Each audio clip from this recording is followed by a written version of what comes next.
Ladies and gentlemen, I am here again with Ken Lowry. This time, we can hear each other perfectly.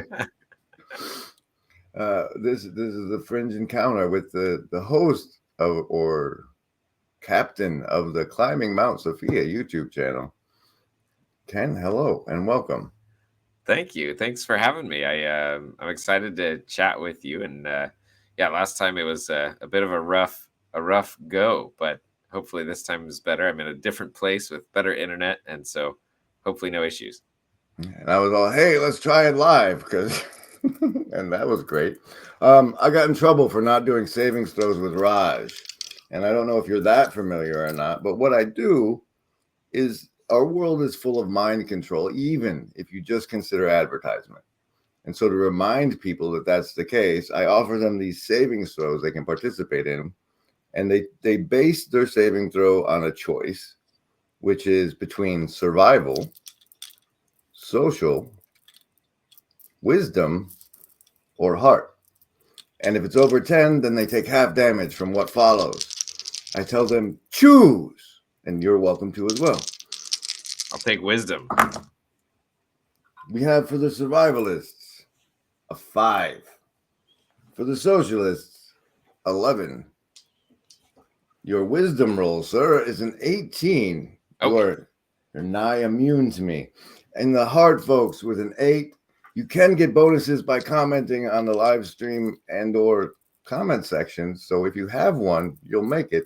If not, he's probably gonna get to your heart, this guy. Indeed, there's the goal.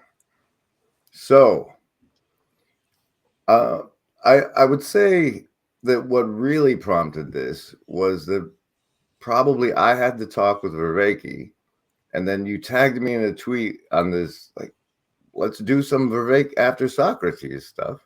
I was like, whoa, let's meet each other first. And that went the way it did, and now we're here again. What should my people know about you? Well, in terms of situating myself in this corner of the internet, I would say that the Venn diagram of where I find myself in this landscape has seems to be a bit unique. I'm heavily influenced by Vervaeke. I would say something like I would do an alteration of the Kierkegaardian placement, and I would say that I follow Christ, but John Vervaeke is my teacher. And so I grew up in kind of an Anabaptist frame, so I have a really kind of strong literalist like background of understanding scripture, with a huge emphasis on just like going through the Bible. So I did a lot of that in my younger years. Kind of moved into evangelical Christianity, and then kind of just wandered around for a little bit until I ran across Jordan Peterson, and then started to move into meditation, things like that. Went a little bit toward the Eastern route, and then came upon John Vervaeke, and then pretty quickly kind of dove into that quite deep well. Do you mean just his content, or? Yeah, well, first of all, his content. So I went through Awakening from the Meaning Crisis. I've watched the whole thing several times, and probably most all of John's work. And then got to engage with him personally. I've been on his channel, I think 3 times now, on Voices with Vervaeke. And then he came and talked to me recently on my channel, which was fun. I decided to start the channel after I first talked to him, just kind of just, hey, I mean, I guess I may as well wade into the waters here with everyone else who's attempting to bring some light into the world in this little corner. And, so far I have like 500 subscribers or something, which I didn't really anticipate getting very many at all, but it's become a place where I can facilitate interactions with people that I find helpful. And that's been really cool to get to engage with people that I don't think I would have been able to otherwise. And so it's been deeply helpful for me, and to the degree that some of that content is helpful for others as well, that's a bonus. So Okay, so the first talk you did was with Vervaeke, and he put it on his channel immediately? So I reached out. I followed him on Patreon, and I was just very, very struck through my experience with Awakening on the Meaning Crisis, or from the Meaning Crisis, with the a lot of really deep parallels and kind of overlay of his way of making sense of reality and what I had experienced as a consequence of wrestling with Christianity. Because I had one of the people closest to me had moved from kind of the Anabaptist frame into Catholicism as a consequence of a lot of intellectual questioning and introspective work. And so I had already kind of moved into some of the questions between traditional Christianity and more Protestant, modern evangelical kind of Christianity. And then I engaged with John, and it was like everything started to overlay and make sense. So I reached out to him on Patreon and just said, hey, here are some of the things that I'm seeing that are overlapping, and I'd love to talk to you about it if you have any chance. And he was kind enough to engage with me, and we talked a few times, and then he said, hey, let's do a Voices with Vervaeke. So that was quite an experience, because I was so nervous, like just, oh gosh, I was just overwhelming. And then but the first conversation went well after about half an hour of me kind of bumbling around. And then the second conversation we had was really, really wonderful. And then, we've engaging with him in person was, in terms of like diving into a well, it's one thing to engage with his content, but to have him do the thing he does where he loves you so well by listening so well. Like, just, I mean, yeah, it was really quite something to actually engage with John. And so did the channel launch? Did you launch a channel after the first Voices, or had I you think already? I think so. I think it was right around the same time. And I like the name of the channel, Climbing on Mount Sophia, just kind of it just kind of came to me one day when I was thinking about doing it. But since that time, it's expanded to something much more for me, as in a sense, doing the videos and engaging in the thing has the name has become deeply symbolic of the entire process. I don't like it, Okay. but the reason I don't like it is because, like, for me, Sophia is literally wisdom, like the embodiment thereof, and like, get off of her. So, yeah, but I saw. I think I first noticed you when you showed up on Karen. Oh, You yeah. did one with Karen, and Yeah. that's when. So that's like when Karen brings people in, I think they're part of the corner, or at least would be of interest to the corner. And I found you seem educated with big fancy words, and I don't know if that's just from watching 50 hours of Vervaeke, or if you've been through academia. Is that a thing? So I have been through academia in terms of from a medical perspective. So that's my job, is that I work as a physician assistant, and they're changing the name to physician associate. So I'm kind of like from the side of a patient. If you go visit your doctor, it's not really any different to see a physician assistant than a doctor. On the back end, I bear slightly less responsibility and have some limitations to the kinds of things I can do. But for most of kind of the activity of what I do most of the time and seeing patients and things, I operate very much like a doctor. That's I'm familiar with that because I was a transcriptionist before. Now they're scribes, so the doctors don't have to touch the computers anymore. Yeah. But and then like from I did a paralegal thing, and so it seemed to me that like PAs were essentially like the paralegals for doctors, the way paralegals are that for lawyers. They do all the hard work, and then the doctors cut them a portion of the check. But I've worked with some before, and a serious business, actual patient care, being in the room with who knows what. Yeah. Yeah, and I tell people now that I found myself in medicine. I didn't really know, I don't think, why I was doing it until I started to engage, well, really with Vervaeke's work.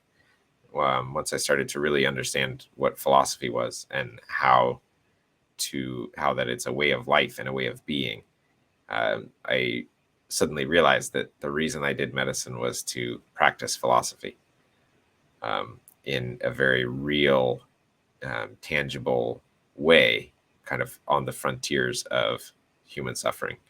So that's what my work is for me. How does that play out? Well, sometimes better and sometimes worse. I get a lot of opportunity to notice the ways I continue to be lacking in my ability to love people well. For me, my primary goal in practicing medicine is to engage with Agape. And that has been, Agape has been central to my thinking and my explorations on Mount Sophia, um, uh, in many ways for the past year or so, trying to understand what it means in both in the intellectual sense, but more so in the existential sense. How can I live with as an expression of Agape? And for me, um, the quintessential moment of that at work is when I am informing someone that they are nearing the end of their life and having a conversation with them about how they want that to go. That is my favorite thing about my job, actually, in a kind of a strange paradox. Telling people they're going to die. Yeah. Is the favorite part of your job. It is. It is. It Fascinating. sounds morbid, but it's something that I've learned. It's much worse if you don't tell people that. And there's maybe a way in which to tell people that is meaningful in a way that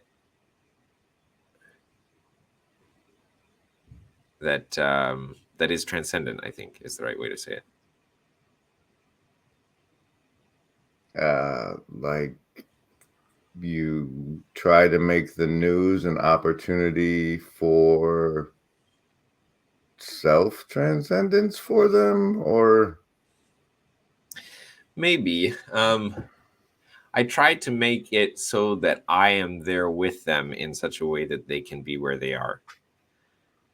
And that it's not so much about, well, it's actually kind of, for me, it's straightforwardly about not having any intention about where they go or what they do with it, but to simply be there with them in a way that holds space for them to.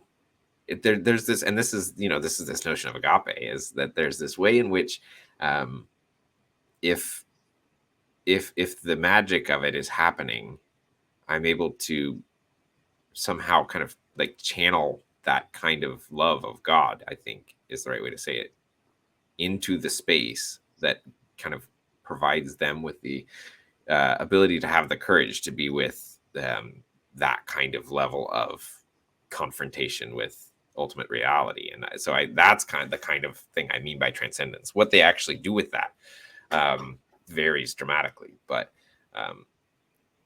it's the idea of like meaning is like a razor's edge. no, that's a novel concept for me. Continue. That like the It depths cuts of, away all it's not meaning. no, it's more like the experience of being in the depth of a meaningful moment is there's a there's a the analogy metaphor for it is that it's like it's something like licking honey off the edge of a knife.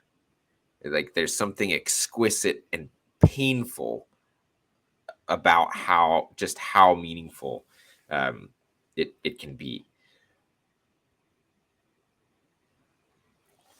Well, I like the licking honey part. That's easier for me to follow.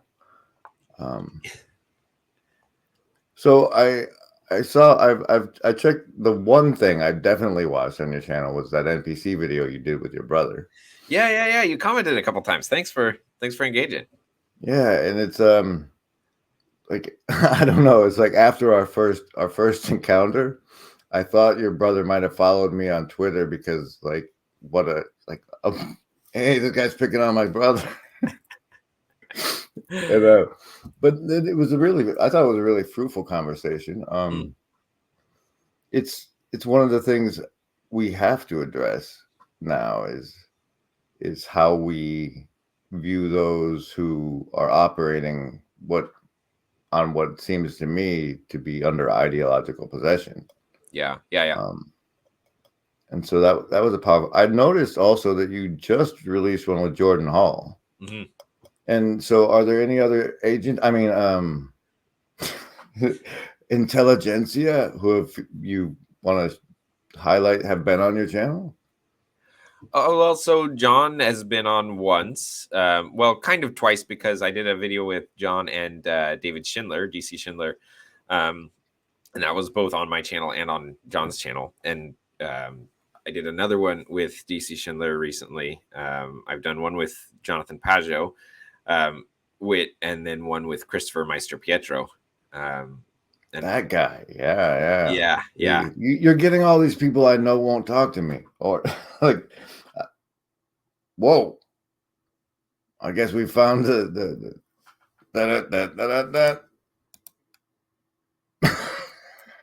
I have no idea what just happened. There's so much divine intervention when me and this guy try to talk. It's or lack of divine intervention, as the case may be. Apparently, Did you kick me out? No, I apparently said something the agency didn't like, and they were flashing a warning flare or something. So now you're a father. So you're a PA, a father, and running a YouTube channel. Can you hear me still? Oh, no. No, now you can't hear me again, right? Yeah. Now you can't hear me again. Wow. Well, I can hear you. You're just a little bit garbled. Is your internet okay this time? It's as far as I can tell. I'm recording on, but you did disappear rather than my browser saying I disappeared. Yeah. I think you're protected. And I'm pushing the boundaries of that. Hold on. Let me see if there's a way I can plug in. Meanwhile, I will subject people to some branding.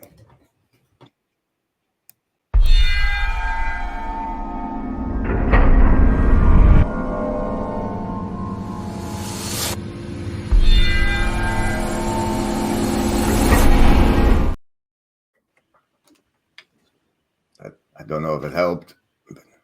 All right, we might be back. Okay, my internet is. I'm now plugged in. No Wi-Fi. Whatever's going on there. We should be good. I'm telling you, there must be something about this.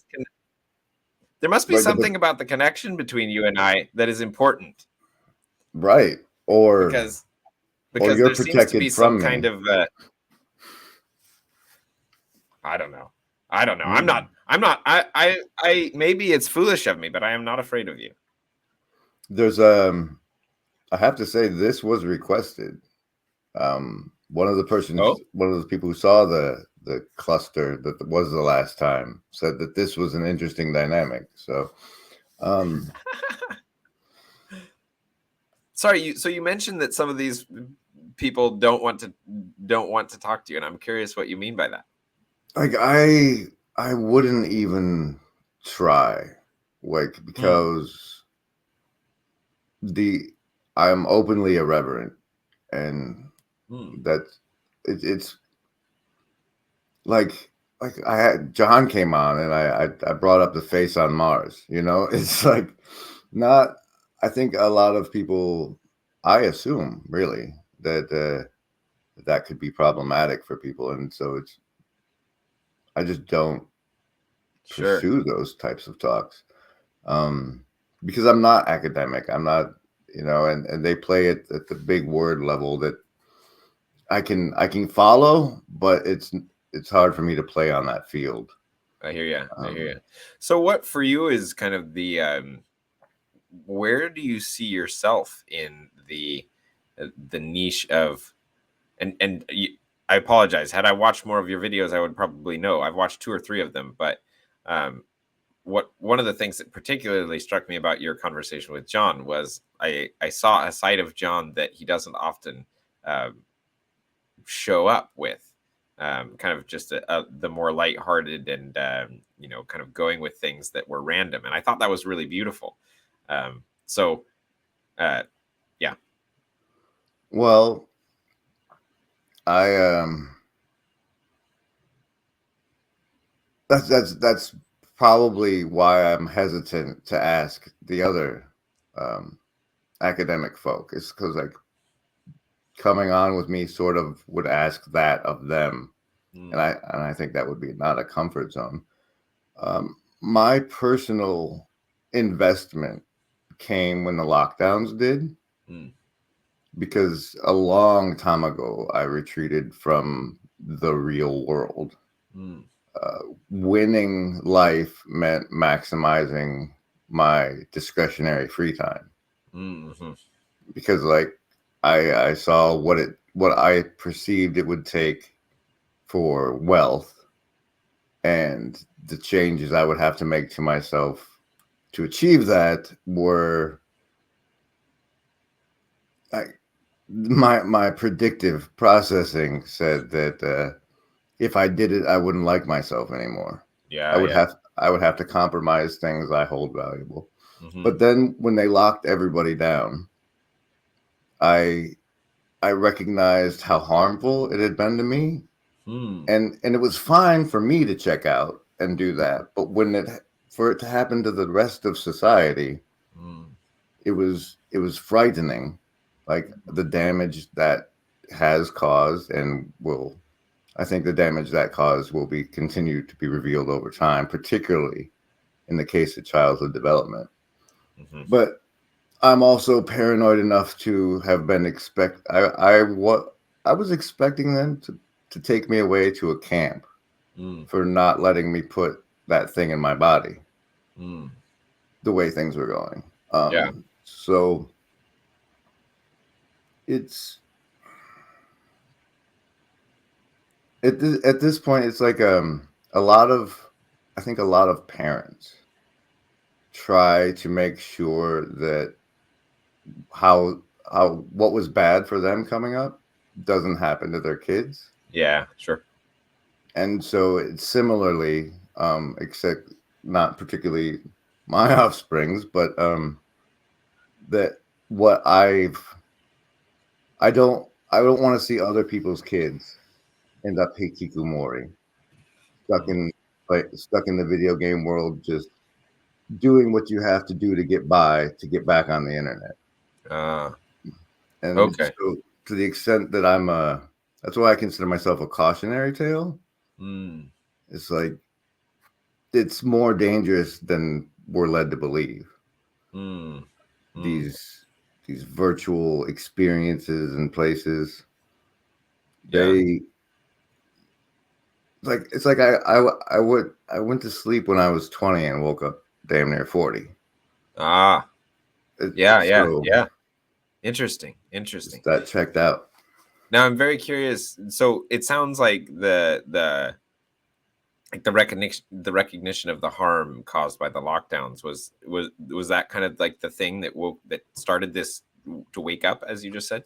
Well, I thought that my cautionary tale nature about the damage that caused was of what could be of service when that happened. So had you already kind of noticed that you had overly virtualized yourself, shall we say, before that, or what was the thing that pulled you out of, say, a 20-year sleep?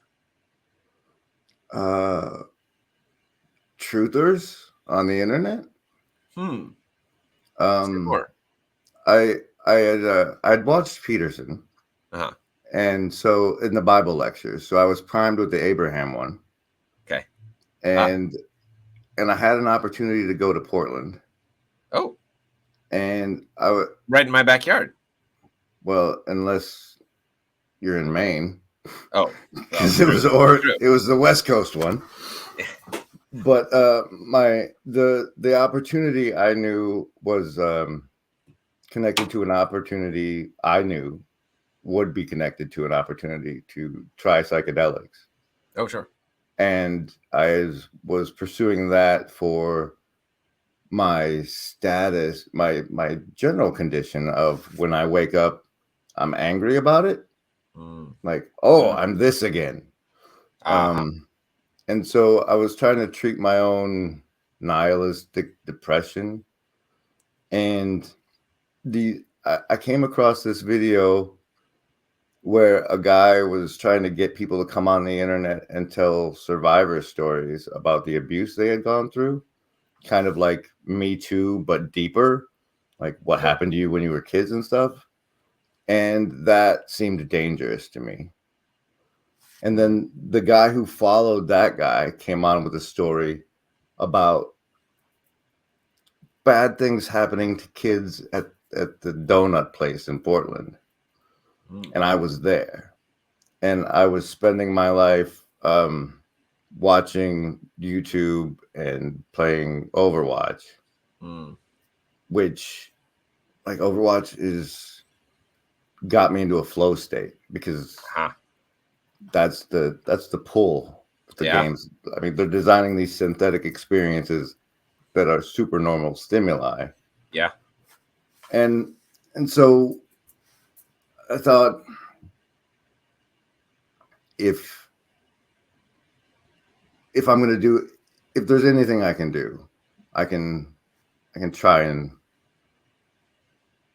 make things safer for the kids. And like, I learned some lessons when it comes to that and came to some conclusions, but that's what got me started, was like, maybe I could help some kids, like earn my death or whatever. And well, yeah, that's what drew me in, was that, like, in my own backyard, there was supposed to be bad stuff happen, and the guilt of just letting it happen. And I don't, guilt avoidance, really. Interesting. Sure. So it sounds like Jordan Peterson was somebody who helped you a bit. Were there other people kind of in this corner of the internet, or how did you kind of move in this direction? Well, the things I learned from the conclusions I came to from my experiences trying to be a truther. Oh, there you go. Like, oh, it might have been me. It was like one of the things I came to the conclusion of is that there used to be, I don't know if it's still running, but there was this show called Law and Order Special Victims Unit. Okay. Which, like, the Law and Order series was procedural cop dramas. Okay. And this particular one was like, the victims of sexually based offensive are particularly heinous, and this is the unit that pursues and arrests those people. Okay. And then they would do marathons of those those seasons on this other network, this USA network. And at some point in that, I recognized, now you're a person who watches, like, long strings of people being sexually victimized. Like, this is, you're just eating this content.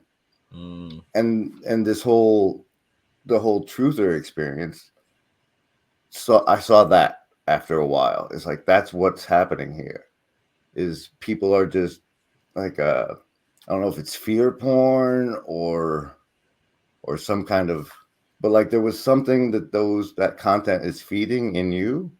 Yeah. That's not healthy. Yeah. And so as I pulled away from that, but I wasn't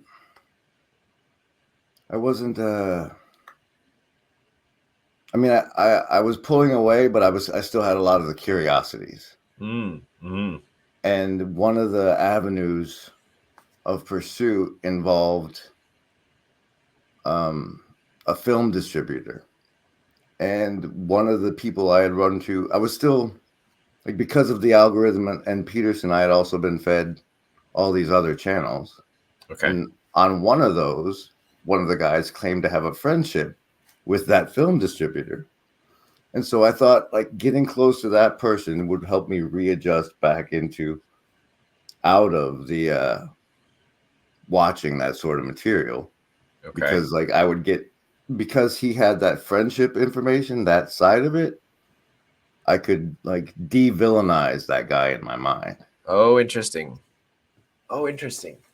Okay. So there's this way in which you're like, man, I like, first of all, it feels like I'm just trying to notice like how this journey is feeling for me. It's like there's a lot of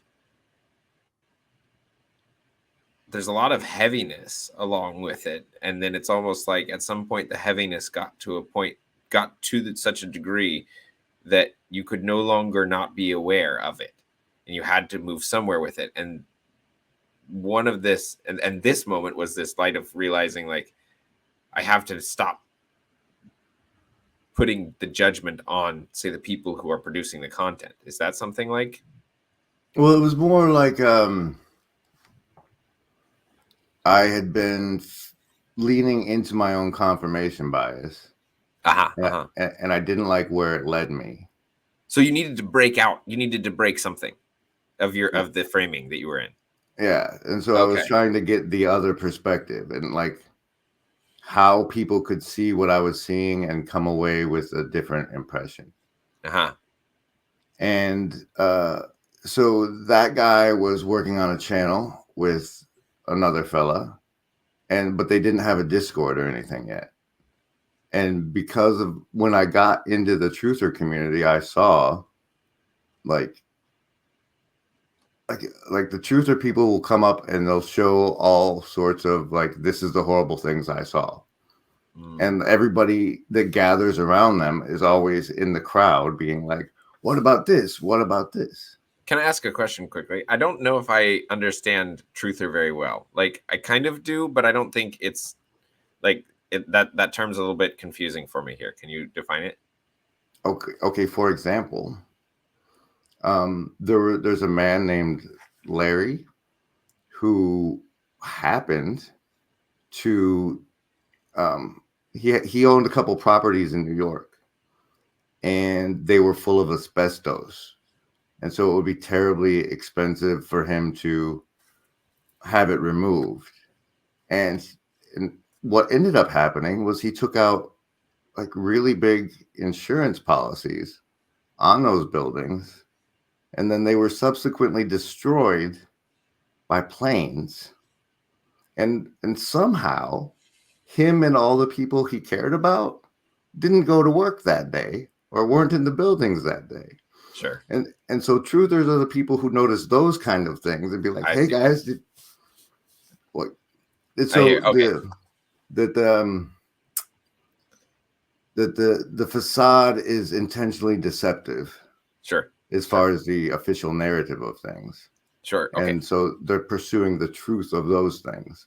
Okay. And that comes into like the affiliations of artwork and other things of high politically powered people. Yeah. Essentially, it's the world is way more evil than anybody wants you to believe. And when you first find out little tidbits like that, you think, oh, if only everybody knew this, then it wouldn't be this way. And so you go through that phase where you're trying to like show everybody, like, look how bad it is, everybody. And that's the truther phase of it. And so it's that kind of thing. Okay. Thank you. Because okay. Yes. So if I may ask then in that direction, what comes next? What's the next phase? Once you recognize that sharing that information may not actually be the most effective strategy to combat this evil that has been perceived. Like, where do you go after that? I saw it. I saw it best personified in a meme. It's like the first one. It's a four. There's 2 panels. In the first panel, the guy is like, "Oh my God, things are so horrible," and the nightmare of it is like, instead of everybody being like, "Oh my, no, you're full of it," or "Oh my God, that's we had no idea." It's yeah, we know. Yeah. And we're playing it this way anyway. Yeah. We don't care. Yeah. I mean, it's just obviously. Why are you freaking out about it? It's always been that way. Yeah. And that's the thing of it, is you realize that, like, however bad, it's you coming to the realization that you were wrong about the way things were. And the naivety that everybody else was too. And just how dark the world is because informing somebody only helps if they're the person that has the power to do anything about it. Other than that, you're feeding people information that's beyond their capacity of care. Like, like however bad the world is, it really doesn't help me to tell my neighbor. Yeah, it engenders powerlessness. Yeah. So now you're doing this channel, and like you do a lot of these. Like, I feel like every time I pull it up my YouTube, you're doing like a live would you call them virtually not alone? I am part of the Virtually Not Alone network. Okay. It's a voluntary organization, and anybody can brand themselves with it. And if the crowd shouts them down for not making them feel virtually not alone, like if you don't deliver on it, then it's on the crowd to shame you out of using it. Okay. But that's the. See, I'm so like I would say that the majority of my life I attempt to maintain in the real world and not so much online. And so I tend to be quite naive still about like different connecting points and different things like that. So, okay, that's cool. Do you find, how long have you been doing that? And how do you find it has it been beneficial, and how has that been? Well, I get the virtually not alone thing about it. Sure. A lot of people are in voluntary self-confinement. Like the people like me who have just, the easiest way is to pay my bills and check out. And so being like together in chat with people who are all by themselves, it felt like a service. I mean, I was getting the feeling out of it, and like I thought that I could do that for those people too. Yeah. So you mentioned the psychedelics. What did you end up moving into that realm at all, or what does that look like for you? It happened. I was successful on my quest up into Portland. And are we talking about psilocybin, ayahuasca, peyote? What are we? I didn't manage. I did try to smoke a little DMT once. Yeah. And it offered to take me, but the setting was really uncomfortable. So I predicted it would be a horrible trip, and I refused to go. Okay. The psilocybin, on the other hand, only really worked when I was alone. I mean, I had great experiences when I wasn't, and powerful ones. When I wasn't alone, the main takeaway I got from it was it was showing me like a backstage of the field of my mind. Sure. Like before, like normally you perceive reality as this whole finished product. Yeah. And like I happened to be watching Bob's Burgers. Happened to be on the TV on that occasion. And like, rather than seeing what was on the screen, I saw the character Bob as like cycling through all the possible interpretations. Like my mind hadn't settled on which he was actually seeing. Sure. And Yes, so it was showing me all the different things it could have been seeing. Yeah. And I called that busted down to pretest. But the solo experience that really powerfully affected me is I encountered what I call the shining darkness. And or some people might call it the black sun. Okay. It's like it was like the sun but black, but there was still the aura of shimmering light around it. Mm-hmm. And in that experience, I was separated from my temperature sensation. Okay. So like not hot or cold, but like you don't feel whether it's hot or cold, like a numbness to it. And that gave me a greater appreciation for the embodiment that I was enjoying throughout the course of my life that I didn't, that I complain about a lot. That like that being a corporate being is, yeah, I mean, it could be worse. You could not, you know? Sure. So it was powerful that way.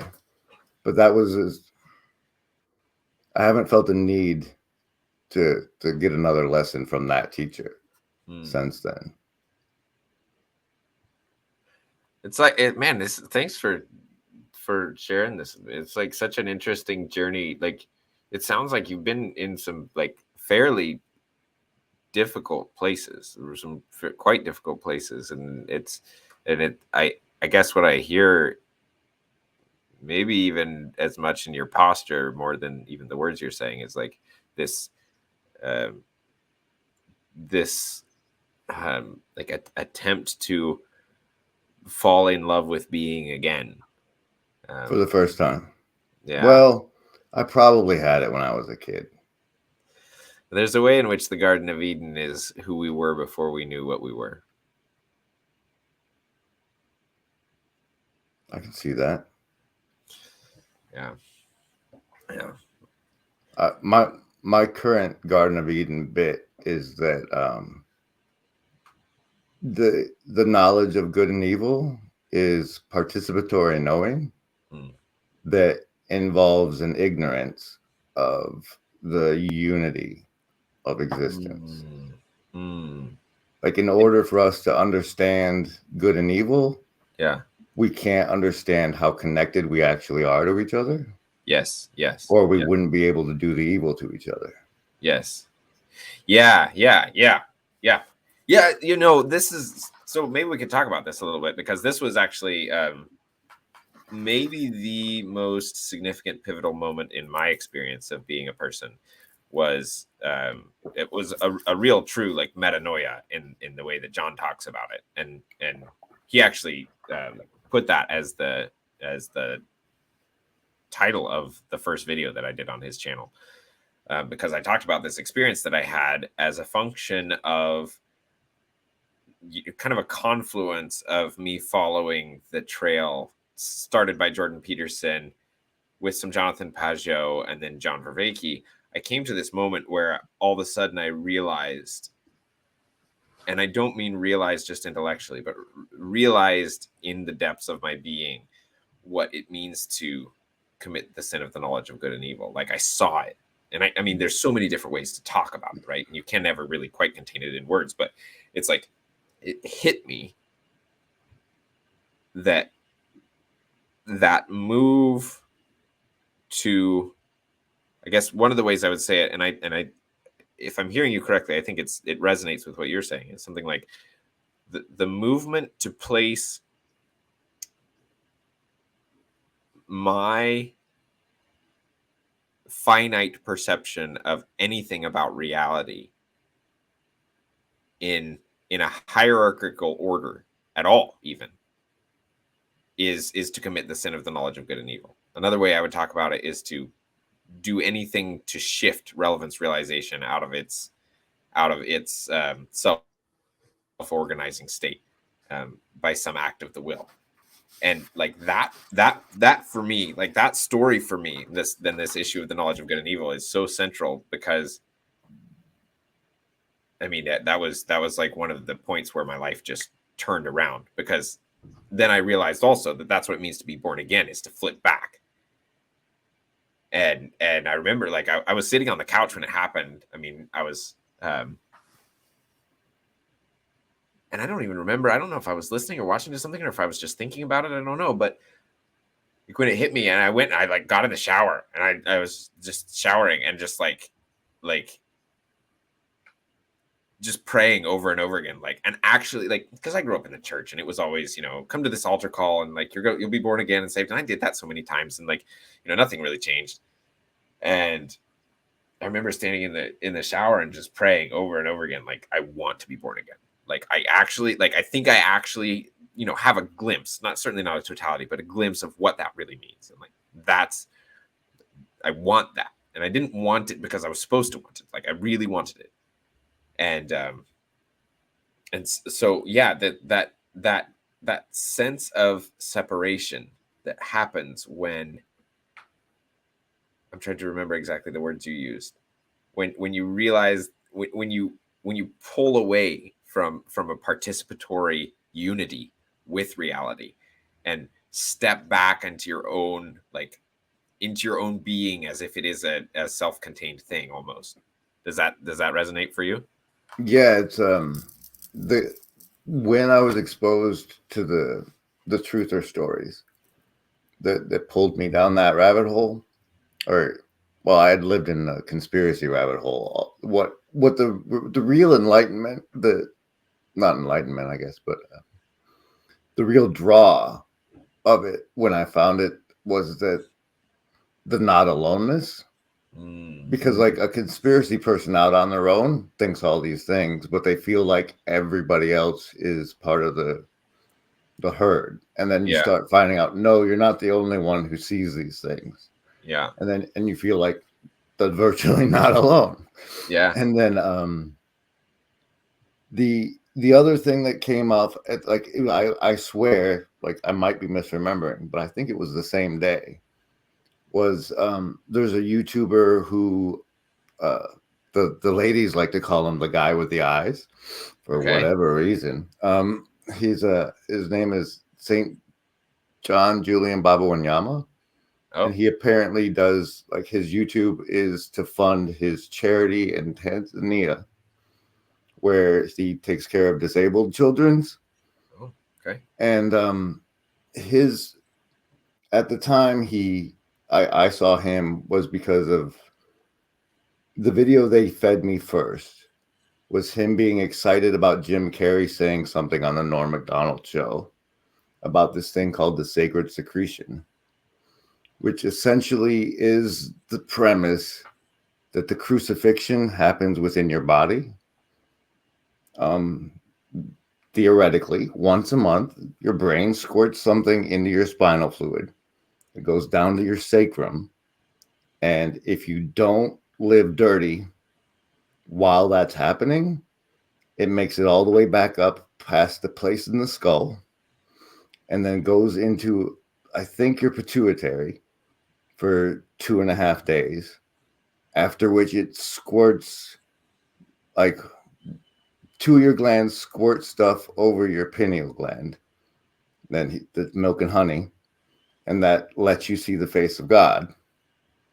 So it was like I had been pursuing something other than material reality, some experience of the divine through the psychedelics. Mm-hmm. And this is like, but if you just live clean, it'll happen on its own within your body. And you don't even have to know this process is happening, because if you're living clean and Christian anyway, then it would happen without, you would just feel it happening. So there was this other avenue through asceticism, essentially, to have this contact with the other realm in the actual healthy way it was meant to happen. And so those two roads were offered to me at the same time. And I tried to live clean, but never really got there. And then, this path has led to here. Yeah. For what it's worth, I would question whether those are actually in opposition to each other. Which Asceticism and the use of psychedelics. That's actually one of the things that I tried to push with Jonathan Pageau, and that whole conversation, I was not in a good place with that conversation, and so I had difficulty turning my ego off for that conversation, which is something I really attempt to do as best I can with conversations, and it ended up being much. I experienced more tension than I definitely wanted to project in that conversation, I would say.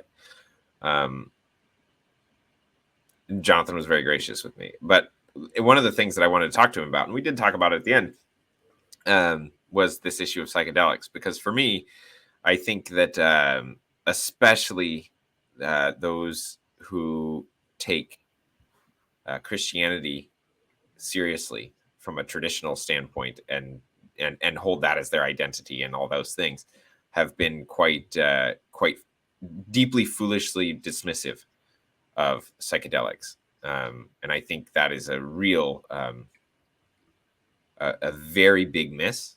I think it's a very big miss, and I think it continues to be. And so, yeah. at this point, I have mixed feelings about it, because I think, well, part of the reason that whole thing about the secretion was exciting to me was because of my medical experience. Like, I know there's things called spinal taps. Yeah. And so, like, we could prove that this thing happened and existed if I could get any serious people to consider such a wild concept. And, like, it's amazing to me what people can't hear. Yeah. But that was part of it. I think, but psychedelics seem to me like now that I recognize asceticism as a path to it, it makes psychedelics like, well, if you haven't tried the right path, why are you taking a shortcut? Sure. But on the other hand, I haven't managed to take the right path either, so I see why. But it's well, like, and I would, I guess, just as an aside, I think even classifying the path as right or wrong is to kind of take the bait. I think it's a bait. Fair. Everybody gets their own path.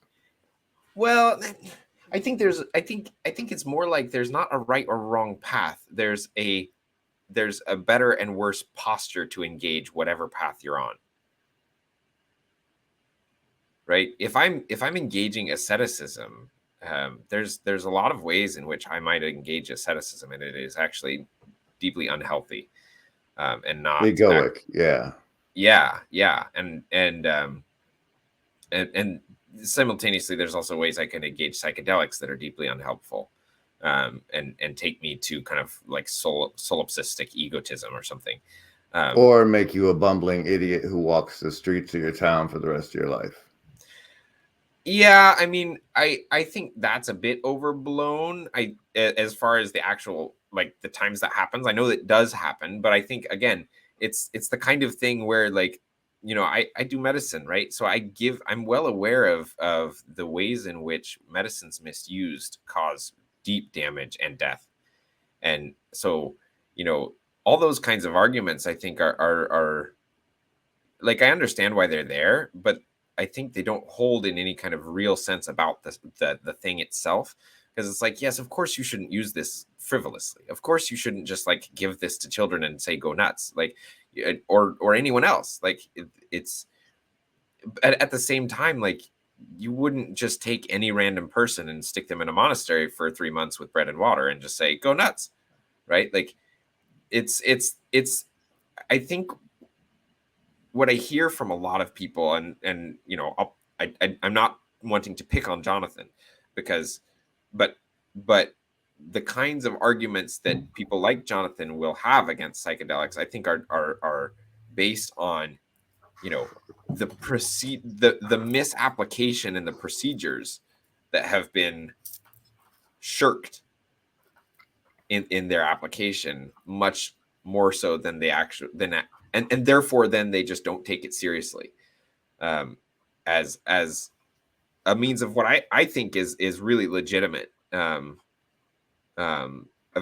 fully legitimate pathway, to access the transcendent. But again, like, because it's deeply dangerous if you don't know what you're doing. And if, like, I mean, all I've done is psilocybin in terms of psychedelics, and even I've done the heroic dose of 5 milligrams several times and had deeply You call profound. 5 a heroic dose? That's what I've heard. I don't know. Yeah, I mean, who knows? I believe the McKenna official heroic dose is 8. Oh, okay. Well, I mean, And McKenna is like, oh, of not course, yeah. rest him, but I think it's funny. It's because, first of all, I think Peugeot and those folks are far more pro psychedelic than aestheticism. Like, Interesting. like if I recall correctly, in a talk with John, they referenced the aesthetic path as potentially damaging to your soul. Oh, really? And Interesting. and while they're cautionary about psychedelics, I don't think they go that far with it. I'll see if I can find the clip. For me, the psychedelic path is the reason they say beware of unearned wisdom. Yeah. And for the record, the people who end up in my life that I've encountered that bumbled around the street for the rest of their life, it was man-made acid, LSD, not naturally occurring. Sure. Like Yeah. nature gets much more of a pass as far as Yeah. that goes with me than anything Yeah, absolutely. sorcerers come up with. Absolutely. And again, like, Jung's beware of wisdom you did not earn, I think is deeply wise, but I think it's also, I think we can understand it carefully, or we can understand it with kind of a broad brush, kind of sloppy approach, which is, I don't think that what he meant is you shouldn't use psychedelics because it'll give you wisdom you didn't earn. I think what he meant is something much more like,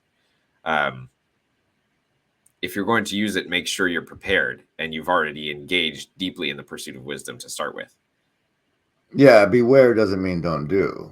Right, of course. It just means beware, dude. This is Yeah. serious. Yeah. And I honestly think that if you're locked into hardcore atheism, the experience of shattering the frame you've been locked in, your entire breaking that frame is not easy. Yeah. It takes something like aestheticism or deep meditation or chemical assistance to realize that how much your brain is doing that you don't know it's been doing the whole time. Yeah. And that might help people who are stuck believing in the profane. I've started to see, like, material reality is profane. Like, the sacredness is essentially a LARP. Like, I don't believe animals are capable of holding things sacred. Like, that it takes the self-reflection or perception of time and consequence before people recognize that the potential for a sacred thing. And at the profane level, like, that I'm in the room with a priest means nothing. We're just two animals. And so that's how it's differentiating for me now. Interesting. The bottom of the mountain. Yeah. I think that there's several of those words that I might use differently than you do. And so I think there's, like, in my head as I'm listening to you, there's a lot of like that going on. So I'm trying to figure out where to go with it, because I don't want to assume that I've understood you, because I don't think I have. So in the material, like, maybe I'll go this way. Like, the question of the engagement and the boundary line between the material reality and our thoughts, shall we say, material reality and consciousness and all that kind of stuff, is such an interesting one, and how they bleed together. And I guess that's kind of what you're referring to, right? Is where they come together, or how they interact with each other. For me, it's more. Well, I broke it down in a video called Character Alignment, Attitude, and Orientation, where like your approach to the world can be either sacred or profane, material or in the thought realm. And then with the Which talk one you with, take as primary, maybe? it's like your altitude almost on Okay. the thing. Like that the lady you're in the room with could be somebody's mother or will be somebody's mother one day, versus that's a thing I can pleasure my body with. Yeah. I see what you're saying. Okay. Yeah. So it's something like allowing the recursion level of patterning to take preeminence over just the momentary experience, maybe. It's whether or not there's any narrative significance, maybe, Okay. to the situation, or blindness to the narrative significance is profane. Okay. Yeah, the inability to extract across time. Yeah. I'm okay. So I'm wondering, for some reason this is coming up for me, and I'm this is a little bit of a shift of direction, but you've played a lot of games, right? I have experienced so many different realities you would not believe. Yeah. So I used to play games quite a lot. Maybe not as much as you have, it sounds like, but one of the games that I really enjoyed was Far Cry Primal. I don't know if you ever played that game. I'm familiar with it, haven't played. But there was something like, now that I've transitioned into kind of a different way of perceiving reality and myself and our engagements with each other, if that's the way to say that, is that I now use the kind of lens of development of a character and an avatar from something like a game like that, like an open world game, and even viewing interactions in that kind of space as like options, right? Like, if I do this thing, my character is going to develop this way. If I do this thing, my character is going to develop this way. And I've found that kind of like lenses, I guess you might say, to be really, really helpful in terms of providing motivation to actually make choices that I actually want to make, but tend to not be able to if I don't see through them. And so I'm curious if you overlay some of your experience from gaming in that kind of way, or just how that sounds to you.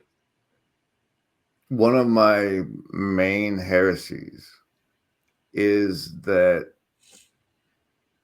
God created this place and everybody was getting it so wrong that he made Jesus as a walkthrough of the game. Like, this is how, look, guys, I know you think you can't win this game, but really all you got to do is be love until they kill you.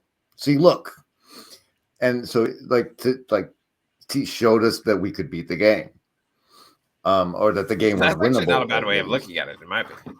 But it's terribly heretical. Like, I mean, it depends on which level you talk about it. As long as you don't make that like your ontology. It's, and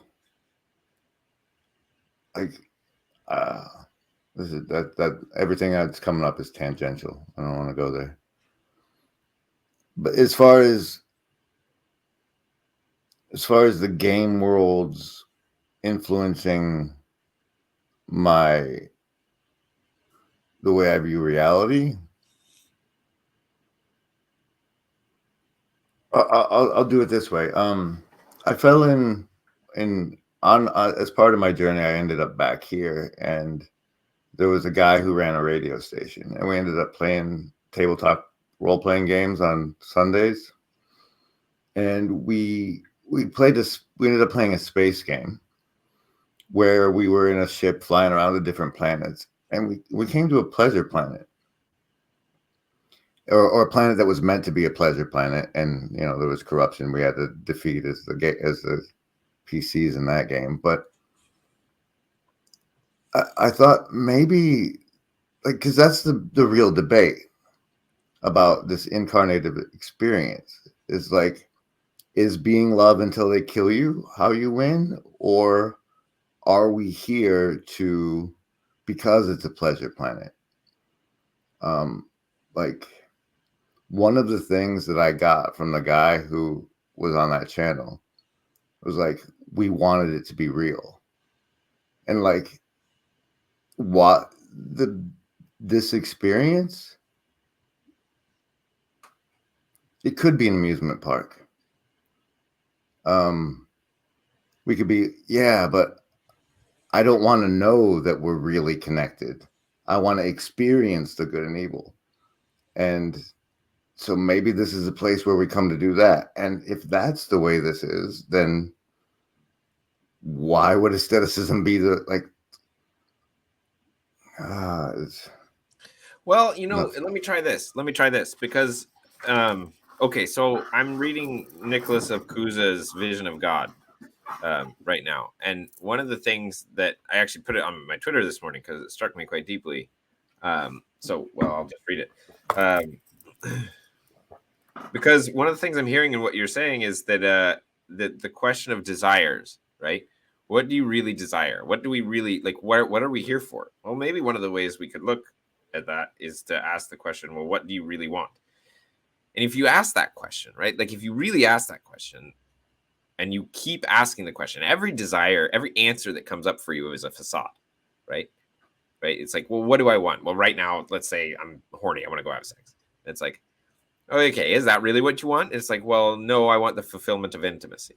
Okay, well, is that really what you want? Well, not really. I want a sense of connectedness, right? Okay, now, and you pretty quickly run into this place where, okay, Nicholas of Cusa says, all seekers seek only the good, and every seeker after the good who withdraweth from thee, God, withdraweth from that which he seeketh, right? So he's playing with, okay, God and the good are kind of the same thing, but really, like, they're,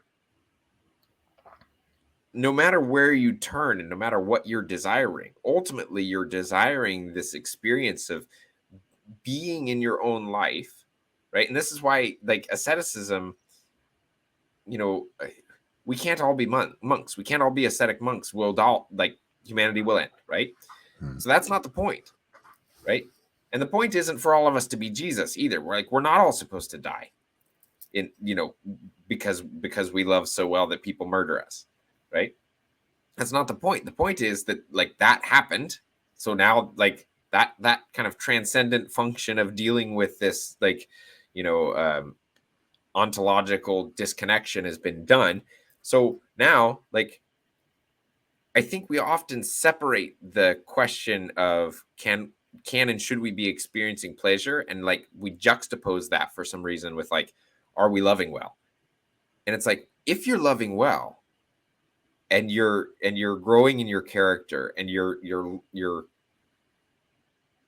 letting go of the illusion desires that pop up and moving towards that which you truly desire, you will experience more pleasure.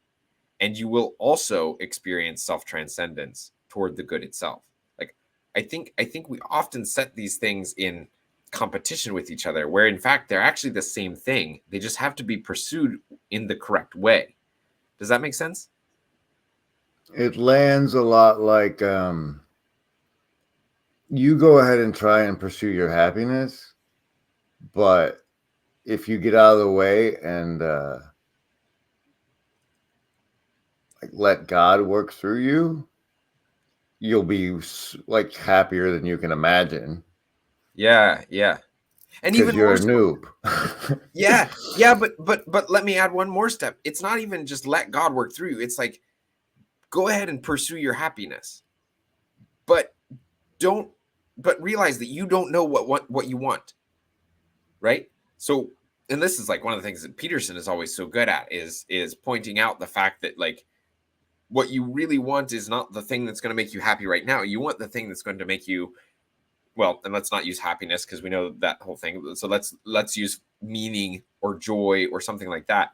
And the thing that you want is not the thing that's going to be fulfilling in a moment and be costly later. You want something that will be fulfilling now and more fulfilling tomorrow and more fulfilling the next day and so on and so forth for the rest of your life. And it's like, I don't know what that thing is, right? Like that thing is always slightly ahead of me, right? And thank God, because like otherwise then I have it.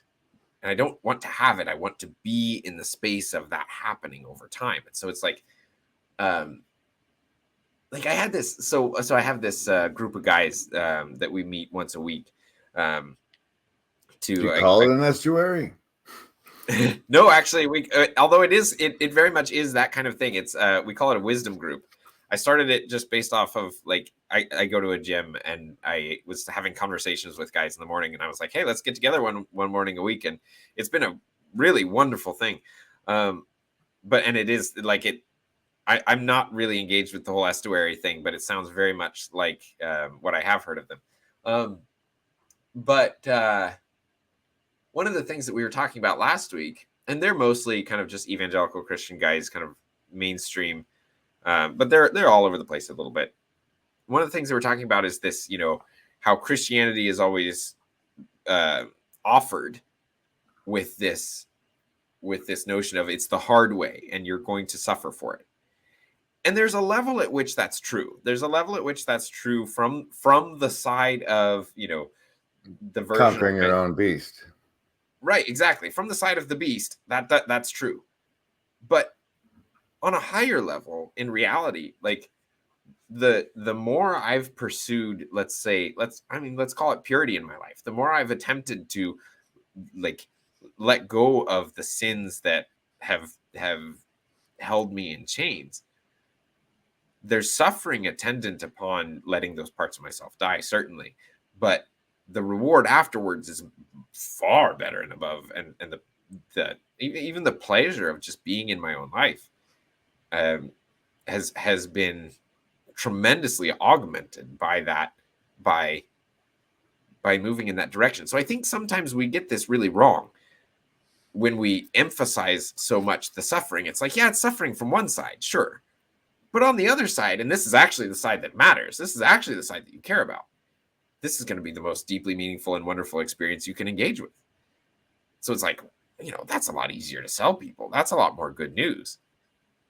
Can you throw any qualia on that difference? Like you said, it's so much better. No, the part where it's like so much better, so much more fulfilling. What's the experience of that fulfillment? What is, you know what I mean? For me, there's a few things. For me, one of the clear indicators that I am moving in that direction, in that space, for one thing, the attention becomes clear, right? The salience landscape is there's clarity in the salience landscape. There's a quietness in the ego. There's a, okay, I'll give you an example. Like, in a couple of relationships that are quite close to me over the past several months, there have been a buildup of tensions, and the landscape of my ego in relation to these individuals had become loud in my head, such that I was often actually judging myself based on a projection that I was putting on them. Right? I was anticipating that this person is thinking this about me, and now I'm like having a conversation with them in my head and justifying myself. And over the past week or weekend, and especially last weekend, I engaged with these individuals and had just a really wonderful time, and like recognized the degree to which that was all me just like making this up, and let go of a lot of that. And it was like the noise level in my head just came down, right? So that's one thing. But one of the most profound is I've benefited a great deal from learning how to feel into my body, which was taught to me by some wonderful people, and in meditation, and John emphasizes this, and kind of starting to use my body as a sense making mechanism, and so for me, when I'm in that kind of space, I get like a very like warm. It's like a heat feeling in my chest, like in my heart area, that is just like it feels like an electric energy kind of thing, and it can be quite like the last time I did a psilocybin journey, which has been a while, but like it was wild. Like there were times I thought I thought my body was gonna explode, but it was, I mean, it certainly was not it was not unpleasant. Like it's a deeply pleasureful experience, but it's very intense. My pursuit in Oregon wasn't my first rodeo, and on the first rodeo, I was going in from watching a lot of McKenna, so I understood the experience as potentially an opportunity to communicate with an entity that wasn't me. Yeah. And I asked it, I remember asking it if I could get a new set of teeth, honestly. Sure. And I have no idea what the answer was, but I can tell you that I laughed in a full body laugh I refer to as a laugh-gasm. Yes. For like the next 3 hours. Oh, nice. So that quality you're describing there is resonant for me in that way. Like just the fount of joy that your heart can turn into. Yes. Yes, absolutely. And that's there's ways to get there, right? There's ways to get there, and psychedelics are like a way that you can get there, and you can taste it when you're even in the depths of hell in your life otherwise. And if it's done properly, hopefully that gives you something something to move towards, right? It gives you a sense of where you could go. But I say with in and I hope this comes across as not self-congratulatory at all, because I know for a fact that this is not at all due to like anything special about me, but like that kind of thing is something that can happen and you can experience in your life with no chemical alterations, without asceticism. Now there's a certain kind, it's asceticism because you're not pursuing the kinds of things that your beast desires in any given moment. Like there's the continual honing of your attention, let's say, such that the character that becomes present is oriented in the upward direction. But it's like you can have those kinds of experiences and you can live in that kind of space even without anything. You can go about your daily life of just like doing the dumb things, like going to the grocery store and washing the dishes, and they can be that kind of sacred experience. But I mean, yeah, it takes you suffering to get there, but like maybe it's worth it, because I mean, are you really suffering when what you're giving up is a much deeper suffering? Well, I've come especially recently to the notion that you're a fiction. Like the you recognize, the self is a fiction. Mm-hmm. And nice. Yes. And if you find yourself wanting to kill yourself, it's not your physical body necessarily you want. It's the fiction you tell yourself about who you are and the frame that puts you in and how you're seeing things that needs to die. And the suffering you're talking about that people are afraid of is that self, the fictional self, like that's the self that suffers. Yes. Yes. And like the you that's left afterwards will be glad it dies. Yeah. Yeah, yes, absolutely. You know, one of the things, and John does such a fantastic job of doing this. He talks about, you know, the self in the way that we usually refer to it is really the collection of me's, right? So you have to have the distinction of the I and the me. And the I is the position of, say, the framing consciousness at this particular moment, right? But the I position becomes a me as it moves into the past, right? So it's like the I that was is now a me, right? But the self is like the collection of all the me's, right? So when I look at say myself, it's the collection of all the past me's. And so there's a way in which,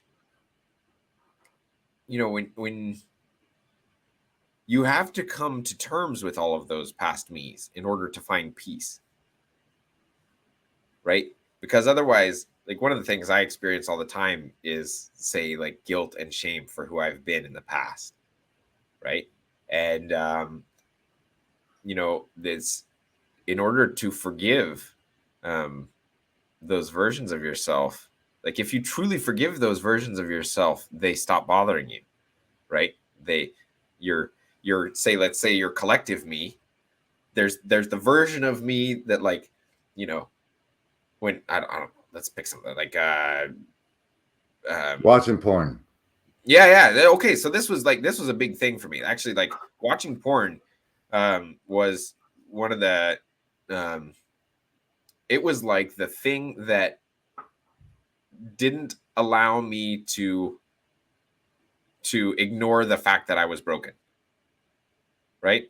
And so like when that version of myself becomes present to me as a past version of me, and I still work with this sometimes, although it's come quite a long way. It's like, in order to allow that to be integrated and to be okay in the collective me, I have to forgive it.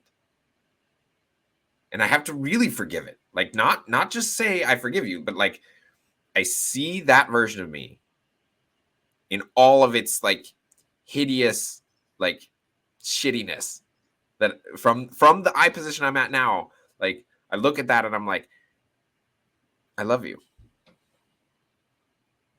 And and it's okay. Like, and I forgive that was who I was in that moment. That was a me that I created, is one way to say it.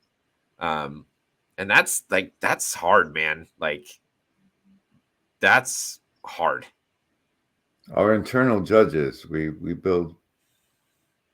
I mean, it's they give us the righteous indignation to project onto others, but the burden of having that judge inside you means it's inside you.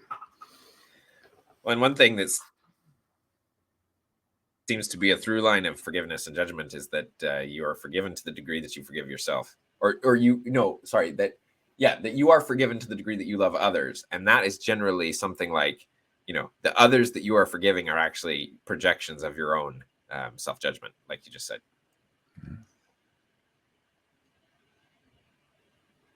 Wow. I don't know that we can take it anywhere better from here, but I'm open to doing it again sometime. Yeah, no, this has been wonderful. Hey, I appreciate you. I appreciate the work you're doing to the and I don't know. I love talking to you, man. It's been fun. It has been. Thanks, Ken. Yeah. End the recording.